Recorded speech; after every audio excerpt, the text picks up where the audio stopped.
Hello' everyone, পোনপ্ৰথমে মই সকলোকে মোৰ চেনেলৰ আন এক নতুন ভিডিঅ'লৈ স্বাগতম জনাইছোঁ। আৰম্ভ কৰিব ওলাইছোঁ গণিত বিষয়ৰ এটা মক টেষ্ট। ইয়াতে প্ৰশ্ন আছে 15টা। গতিকে আপোনালোকে কিমানটা শুদ্ধ উত্তৰ দিব পাৰে কমেণ্ট কৰি জনাব। প্ৰথম প্ৰশ্ন আপোনালোকৰ সন্মুখত তলত দিয়া কোনটো সংখ্যা যৌগিক? অপশ্যন দিয়া আছে, 4টা অপশ্যন দিয়া আছে। এইকেইটাৰ ভিতৰত কোনটো যৌগিক হয় আমি উলিয়াব লাগে। গতিকে কোনটো যৌগিক হ'ব পাৰে?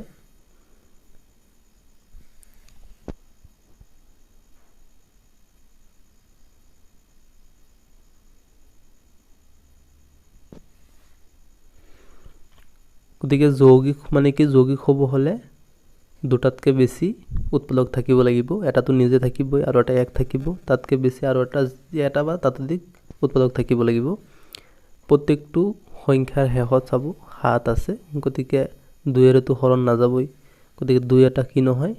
উৎপাদক নহয়। তাৰপিছত গোটেইকেইটা যোগ কৰি চাওক কিমান হয়। যদি যোগ কৰাৰ পিছত 3ৰে হৰণ যায়, যিটো হৰণ যাব সেইটোৱে যৌগিক হ'ব। এতিয়া এইটো 4 আৰু 7 কিমান হ'ব? 11। 11ক আমি 3ৰে হৰণ কৰিব নোৱাৰোঁ। তাৰপিছত এইটো 9 আৰু 7 যোগ কৰিলে 16 হ'ব। 16ক 3ৰে হৰণ কৰিব নোৱাৰোঁ। আৰু এইটো হ'ব 15। 15ক আমি 3ৰে হৰণ কৰিব পাৰোঁ। গতিকে 15, ইয়াৰ আৰু এটা উৎপাদক ওলাই গ'ল 3। গতিকে যৌগিক হ'ব কি? চি, 87 হ'ব যৌগিক সংখ্যা।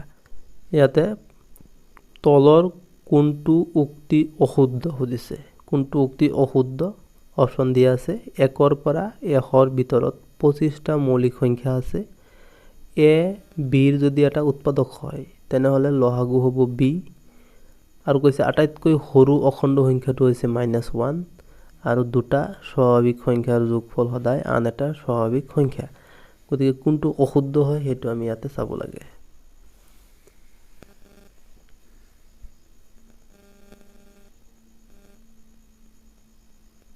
গতিকে এইটো সকলোৱে নিশ্চয় কৰিব পাৰিছে। 1ৰ পৰা 100লৈকে মৌলিক সংখ্যাকেইটা 25টাই হ'ব। তাৰপিছত এইটো শুদ্ধ তেনেহ'লে এ বিৰ যদি উৎপাদক হয় তেনেহ'লে ইহঁতৰ গসাউ বিয়েই হ'ব, কাৰণ এ হৈছে বিৰ উৎপাদক। যেনেকৈ 2 হৈছে 4ৰ উৎপাদক, গতিকে ইহঁতৰ লসাগু কিমান হ'ব? 4 হ'ব। ঠিক সেইদৰে ইয়াৰ লসাগু কি হ'ব? বি। তাৰপিছত আটাইতকৈ সৰু অখণ্ড সংখ্যাটো -1, এইটো অশুদ্ধ হয়। আটাইতকৈ সৰু অখণ্ড সংখ্যাটো আমি উলিয়াব নোৱাৰোঁ, গতিকে এইটো অশুদ্ধ হ'ব। গতিকে এইটো ইয়াৰ কাৰণে ৰাইট এনচাৰ হ'ব। বাকী দুটা স্বাভাৱিক সংখ্যাৰ যোগফল সদায় আন এটা স্বাভাৱিক সংখ্যা হয়েই। ইয়াৰ পিছৰ প্ৰশ্ন কি দিয়া আছে? 1/2, 3/4 আৰু 4/7 আৰু 1/7। এই 4টাৰ ভিতৰত কোনটো ডাঙৰ সেইটো উলিয়াব লাগে।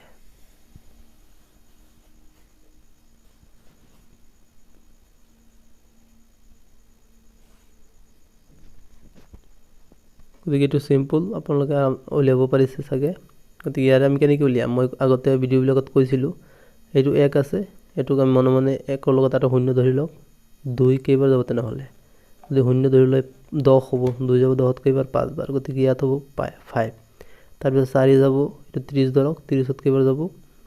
4 7 বাৰ, 28। তাৰপিছত ইয়াতে 7, ইয়াত আছে 4, 7 40ত কেইবাৰ যাব? 5 বাৰ। তাৰপিছত চাওক 7 1ত নাযায়, 10ত কেইবাৰ যাব? এবাৰ যাব। গতিকে দেখা গৈছে আটাইতকৈ সৰু হ'ব এইটো। আৰু দুটা 5 ওলাইছে, গতিকে 5ৰ আমাৰ দৰকাৰ নাই। যিটো 7 ওলাইছে সেইটোৱে ডাঙৰ হ'ব, অৰ্থাৎ 4/3টো ডাঙৰ হ'ব। এইটো হ'ব শুদ্ধ উত্তৰ। ইয়াৰ পিছৰ প্ৰশ্ন লসাগু 7/4 আৰু 11/7ৰ লসাগু আৰু ইহঁতৰ গসাউৰ পূৰণফল কিমান হ'ব? এনেকুৱা প্ৰশ্ন যোৱা 2019 টেটত আহিছিলে। এই ভগ্নাংশ দুটাৰ লসাগু আৰু গসাউৰ পূৰণফল কি হ'ব?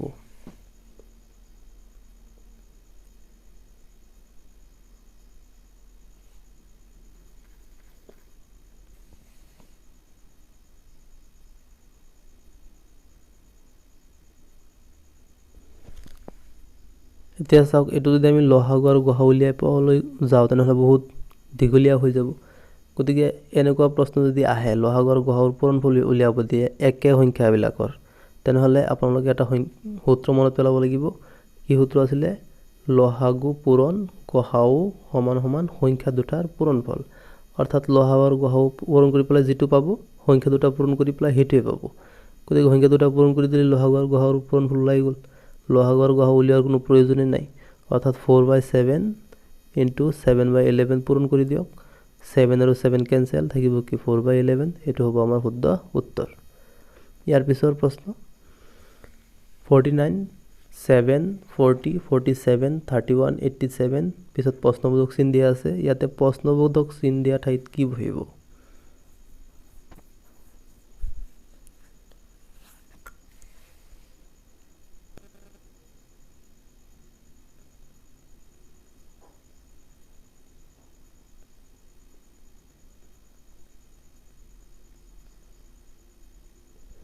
গতিকে এনেকুৱা প্ৰশ্নত আমি কি চাব লাগিব দুটা সংখ্যা প্ৰথমে চাম এই দুটাৰ মাজত কিবা মিল আছে নেকি দেখা গৈ আছে কিমান যদি আমি বিয়োগ কৰি যাওঁ তেনেহলে কিমান কমিছে 42 কমিছে তেতিয়া আকৌ ইয়াত বাঢ়ি গৈছে আকৌ ইয়াত বেলেগ বেলেগ হৈ আছে গতিকে এনেকৈ নিমিলে তেতিয়া আমি এটা এৰি পেলাই চাব লাগিব এই হাতটো এৰি পেলাই 40 লৈ গৈ পেলাই চাওক 49 আছে এফালে গলে 49 কমিছে আৰু এটা এৰি পেলাই চাওক 40 পৰা 9 কমিছে 31 গতিকে ইয়াৰ পিছৰটো কি হ'ব 9 কমাই দিলে হ'ল 31 ৰ পৰা মাইনাস কৰক 9 কিমান হ'ব 22 হ'ব শুদ্ধ উত্তৰ ইয়াৰ পিছৰ প্ৰশ্ন 492 সংখ্যাটোত 4 ৰ স্থানীয় মান আৰু 9 ৰ নিজা মানৰ যোগফল উলিয়াব লাগে অপচন আপোনালোকৰ সন্মুখত আছে গতিকে কোনটো শুদ্ধ অপচন হ'ব হেতু আপোনালোকে প্ৰথমে উলিয়াব সংখ্যাটো মই লিখি দিছো 49240 ইয়াৰে 4 ৰ স্থানীয় মান আৰু এটো 4 ৰ স্থানীয় মান প্ৰথম 4টো ধৰিব স্থানীয় মান আৰু এই 9 ৰ স্থানীয় মানৰ কি উলিয়াব লাগে যোগফল 9 ৰ নিজা মানৰ যোগফল উলিয়াব লাগে 4টো প্ৰথম এই 4টো ধৰিব হতকৰ স্থানত থকা 4টো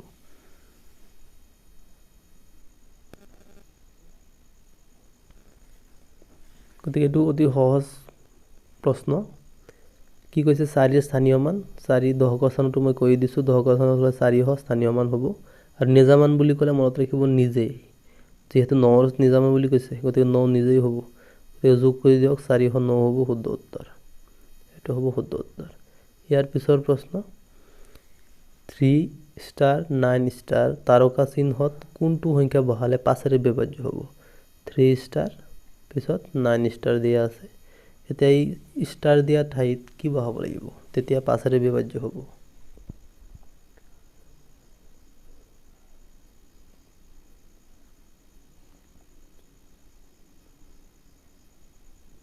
তে এবিলাক কৰিব হলে আমাৰ কিছুমান নিয়ম আছে জানিব লাগিব যেনেকৈ 2 ৰে কেনেকৈ হৰণ কৰা যায় 3 ৰে কেনেকৈ যায় তে 5 ৰ এটা নিয়ম আছে যদি সংখ্যাৰ লাষ্টত 0 বা 5 থাকে তেনেহলে 5 ৰে হৰণ যাব এতিয়া যদি আমি 1 বহাও তেনেহলে লাষ্টত 1 থাকিব 5 ৰে হৰণ না যায় যদি 5 বহাই দিও 3595 তেতিয়া লাষ্টত কি ওলাই গল 5 গতিকে এটো কিহেৰে হৰণ যাব 5 ৰে হৰণ যাব গতিকে বি হ'ব আমাৰ শুদ্ধ উত্তৰ ইয়াতে কি কৈছে দুটা পৰস্পৰ মৌলিক সংখ্যাৰ লহাগু হৈছে 35 তাৰে এটা সংখ্যা যদি 5 হয় তেনেহলে আনটো সংখ্যা কিমান হ'ব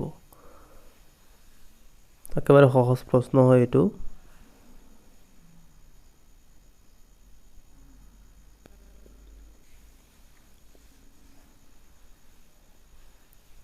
গতিকে এটো মুখে মুখে কৰিব পাৰি এটো আমি এই সূত্ৰটো মনত পেলালে হ'ল সংখ্যা দুটাৰ পূৰণফল সমান সমান লহাগু পূৰণ গহাগু লহাগু পূৰণ গহাগু সমান সমান সংখ্যা দুটাৰ পূৰণফল সংখ্যা দুটা a b বুলি ধৰিলো এটা লহাগুটো আমাক দিয়া আছে 35 এটা গহাগুটো দিয়া নাই যেহেতু পৰস্পৰ মৌলিক সংখ্যা গহাগু কিমান 1 হয় আৰু a ধৰিলক দিয়া আছে 35 সৰি a দিয়া আছে কিমান 5 আৰু b টো উলিয়াব লাগে এতিয়া 5 ৰে প্ৰতিশোধ পূৰণ কৰি হৰণ কৰি দিও কিমান হ'ব 7 হ'ব শুদ্ধ উত্তৰ ইয়াৰ পিছৰ প্ৰশ্ন 5 এটা সংখ্যাৰ গড় 5টা সংখ্যাৰ গড় 4 হলে তাৰে দুটা সংখ্যা 2 আৰু 3 হলে বাকি সংখ্যা তিনিটাৰ গড় কিমান হ'ব 5টা সংখ্যাৰ গড় দিয়া আছে 4 তাৰে 5টা সংখ্যাৰ ভিতৰত দুটা সংখ্যা হৈছে 2 আৰু 3 আৰু বাকি যে তিনিটা সংখ্যা ৰৈ গল হিহতৰ গড় কিমান হ'ব পাৰে অপচন দিয়া আছে আপোনাৰ সন্মুখত কোনটো হ'ব পাৰে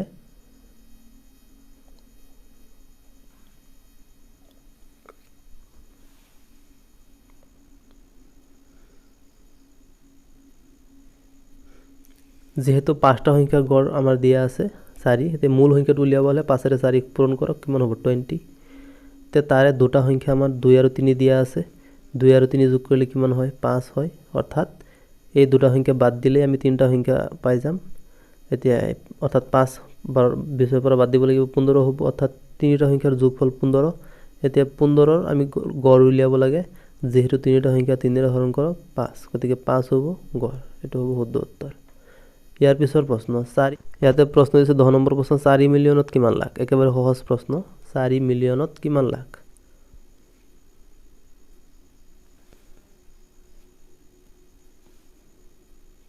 এটো নিশ্চয় সকলোৱে কৰিব পাৰিছে 4 মিলিয়ন আমি মিলিয়ন টু 4 যদি আপুনি জানে যে 10 মিলিয়নত 1 লাখ তেনেহলে 4 মিলিয়নত 40 লাখ হ'ব গতিকে আমি এনেকৈ উলিয়াব পাৰো একক দশক শতক হাজাৰ 10000 100000 1 মিলিয়ন 1 মিলিয়নত আমি কিমান লিখিম 4 এটো হল 4 মিলিয়ন এতিয়া আমি লাখতে উলিয়াব লাগে একক দশক শতক হাজাৰ অযুত লাখ গতিকে 40 লাখ এটো হ'ব শুদ্ধ উত্তৰ ইয়াৰ পিছৰ প্ৰশ্ন এজন লৰাই 7 কিলোমিটাৰ পূব দিশত যোৱাৰ পিছত উত্তৰ দিশত আকৌ 4 কিলোমিটাৰ গ'ল পিছত আকৌ পশ্চিম দিশত 4 কিলোমিটাৰ গ'ল গতিকে লৰাজন আৰম্ভণি স্থানৰ পৰা কিমান দূৰত্বত থাকিব অপচন দিয়া আছে 5 কিলোমিটাৰ 10 কিলোমিটাৰ 15 কিলোমিটাৰ নে 25 কিলোমিটাৰ এজন লৰাই 7 কিলোমিটাৰ পূবলৈ গৈছে পিছত আকৌ 4 কিলোমিটাৰ উত্তৰলৈ গৈছে পিছত আকৌ 4 কিলোমিটাৰ পশ্চিমলৈ গৈছে গতিকে লৰাজনে আৰম্ভণি স্থানৰ পৰা কিমান দূৰত্বত অৱস্থিত এতিয়া ৰৈ আছে ভিডিওটো আপোনালোকে পজ কৰি পেলাই অংকটো কৰিব পাৰে মই কৈ দিছো যে প্ৰথমতে কি কৈছিল লৰাজনে 5 কিলোমিটাৰ পূবলৈ গৈছে ধৰি লওক 5 কিলোমিটাৰ পূবলৈ গৈছে এনেকে সৰি 7 কিলোমিটাৰ পূবলৈ গৈছে তাৰ পিছত আকৌ উত্তৰ দিশত আকৌ কিমান কিলোমিটাৰ আহিছে ধৰি লওক 4 কিলোমিটাৰ এনেকে আহিছে 4 কিলোমিটাৰ আহিছে আকৌ পশ্চিম দিশত যেহেতু এনেকে পূবলৈ আহিছিল পশ্চিম হলো বিপৰীত দিশত যাব লাগিব পশ্চিম দিশত আকৌ কিমান কিলোমিটাৰ গৈছে 4 কিলোমিটাৰ গৈছে এতিয়া আমাৰ উলিয়াব লাগে এই স্থানৰ পৰা এই স্থানৰ মাজত দূৰত্ব উলিয়াব লাগে তে এটো উলিয়াব হলে ইয়াতে আমি এটা এনেকে লম্ব আঁকিব লাগিব তে লম্বটো আঁকি পেলাই এটো ত্ৰিভুজ পোৱা গল সমকোণী ত্ৰিভুজ হৈ গল এতিয়া সমকোণী ত্ৰিভুজৰ এই ৰেখাডালৰ মান আমি জানো যদি এটো 4 হৈছে এটো কিমান হ'ব 4 হ'ব তাৰ পিছত চাওক এটো 7 আছিল এইখিনি আমি 4 পাইছো গতিকে এইখিনি যদি 4 হয় তেনেহলে এইখিনি কিমান হ'ব 7 ৰ পৰা 4 গলে 3 অৰ্থাৎ এটো 4 এটো হল 3 ভূমি আৰু লম্ব পাই গলো এতিয়া উন্নতিটো উলিয়াব লাগে পাইথাগোৰাছৰ সূত্ৰ ব্যৱহাৰ কৰক কি আছিল কৰ্ণ স্কয়াৰ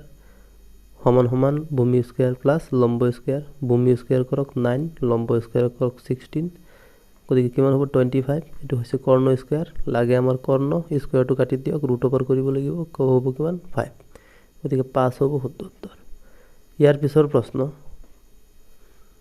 এটা সংখ্যাৰ 20%ৰ আধা যদি 12 হয় তেন্তে সংখ্যাটোৰ আধা কিমান অপচন দিয়া আছে 120 60 30 নে 100 ইয়াতে যেহেতু কৈছে এটা সংখ্যাৰ 20%ৰ আধা 20%ৰ আধা 20%ৰ আধা মানে কিমান 10% কিমান দিয়া আছে 12 দিয়া আছে গতিকে এটা সংখ্যাৰ 10% মানে আমি ধৰিলো 10x/100 এতিয়া কাটি দিয়ক কিমান হৈ আছে x/10 হৈ আছে x/10 ৰ মান কিমান 12 এতিয়া ক্ৰস পূৰণ কৰি দিয়ক x কিমান 120 অৰ্থাৎ মূল সংখ্যাটো 120 ওলাইছে এতিয়া সংখ্যাটোৰ আধাহে উদিছে সংখ্যাটোৰ আধা কিমান হ'ব 60 তে এনেকৈ আমি উলিয়াব পাৰো তলৰ কোনটো শুদ্ধ নহয় অপচন দিয়া আছে সমদ্বিবাহু ত্ৰিভুজৰ প্ৰতিটো বাহু সমান তাৰ পিছত কৈছে সমকোণী ত্ৰিভুজৰ দুটা কোণ সূক্ষ্ম কোণ বুলি কৈছে সমকোণী ত্ৰিভুজ এটা সমদ্বিবাহু হ'ব পাৰে ডাঙৰ কোণৰ বিপৰীত বাহু সদায় ডাঙৰ গতিকে কোনটো অশুদ্ধ বা শুদ্ধ নহয় হেতুহে আমি উলিয়াব লাগে কোনটো শুদ্ধ নহয় হেতু উলিয়াব লাগে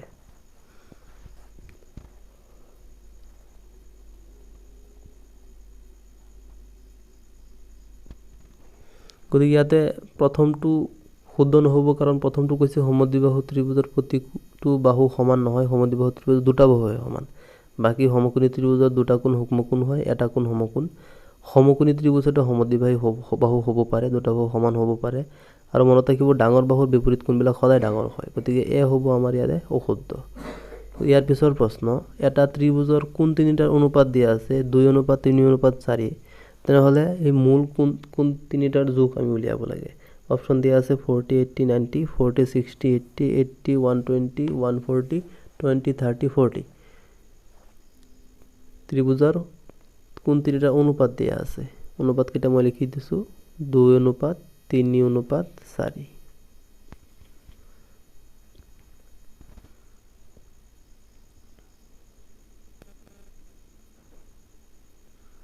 গতিকে ইয়াৰে শুদ্ধ উত্তৰটো কি হ'ব পাৰে ইয়াৰে শুদ্ধ উত্তৰটো বি হ'ব আৰু এটো কেনেকৈ হ'ব কেনেকুৱা প্ৰশ্ন হলে প্ৰথমে গুটিকেইটা যোগ কৰি ল'ব যোগ কৰিলে কিমান হয় 9 হৈ আছে এতিয়া আমি জানো ত্ৰিভুজৰ তিনিটা কোণ সমষ্টি কিমান 180 ডিগ্ৰী 9 ৰে 180 হৰণ কৰক কিমান হ'ব 20 এতিয়া প্ৰতিটোৰ লগত 20 পূৰণ কৰি দিলে হ'ল অৰ্থাৎ 2 ৰ লগত 20 পূৰণ কৰিলে 40 3 ৰ লগত কৰিলে 60 আৰু 4 ৰ লগত কৰিলে 80 গতিকে এটো হ'ব আমাৰ শুদ্ধ উত্তৰ ইয়াৰ পিছৰ প্ৰশ্ন 125 টকাত কিমান 125 টকাত কিমানটা 25 পইচা থাকিব অপচন দিয়া আছে 500 100 1200 নে 12500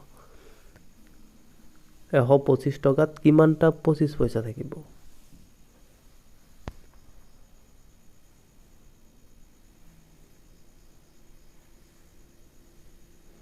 গতিকে এটো একেবাৰে সহজ প্ৰশ্ন 125 টকা প্ৰথমে আমি পইচালৈ কনভাৰ্ট কৰি লম 1 টকাত যদি 100 পইচা গতিকে 125 টকাত কিমান হ'ব দুটা শূন্য হৈ যাব পিছত 25 পইচা যেহেতু কেইটা আছে সুধিছে 25 পইচাৰে হৰণ কৰক হৰণ কৰিলে 25 যাব 125ত কেইবাৰ 5 বাৰ বাকি দুটা শূন্য ৰৈ গ'ল গতিকে 500টা 25 পইচা আছে গতিকে এনেকৈ আমি উলিয়াব পাৰিম গতিকে এটো এটা প্ৰশ্ন ইয়াত আলোচনা কৰিলো যদি প্ৰশ্নকেইটা আপোনালোকৰ কিবা অসুবিধা আছে কমেন্ট কৰি জনাব আৰু যদি কিবা আপোনালোক কিবা সহায় পাইছে তেনেহলে লাইক কৰিব কমেন্ট কৰিব শেয়াৰ কৰিব আৰু কিমান মাৰ্ক পালে কমেন্ট কৰি নিশ্চয় জনাব আৰু মোৰ চেনেলটো যদি সাবস্ক্ৰাইব কৰা নাই সাবস্ক্ৰাইব কৰিব লগতে বেলটো দবাই থব যাতে মই নতুন নতুন ভিডিও আপলোড দিয়াৰ লগে লগে আপোনালোকে নটিফিকেশন পাই যায় গতিকে আজিৰ ভিডিওটো চোৱাৰ কাৰণে সকলোকে ধন্যবাদ